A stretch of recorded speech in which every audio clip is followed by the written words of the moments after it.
اللهم صل على النبي. كل سنة وانتم طيبين ودايما صايمين وبعودة يا رمضان. ازاي حضراتكم عاملين ايه؟ يا رب يكونوا بصحة وبألف خير.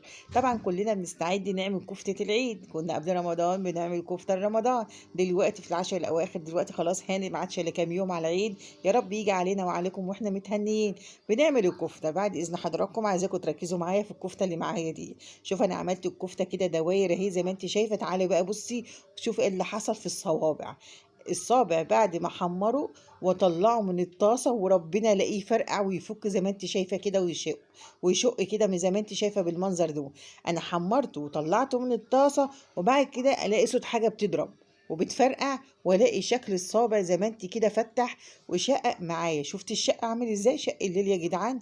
اللهم صل على النبي. بجد عمر في حياتي ما ورد عليا كفته بالمنظر دوت. انا بقالي سنين وسنين وسنين بعمل كفته، وما شاء الله شايفه المنظر، شايفه منظر الصابع. عمره ما طلع معايا بالمنظر دي.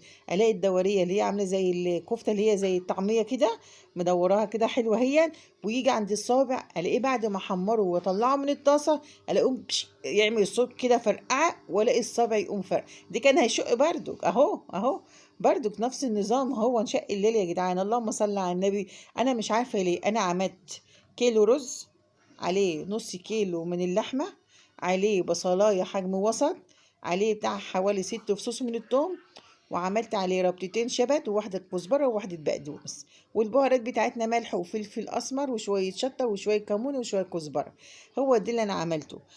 طبعا لما رحت عند الجزار ضاف لي شويه بهارات. معقوله البهارات اللي هو ضافها لي من الكيس عنده هي اللي تخليها تفك بالمنظر دون؟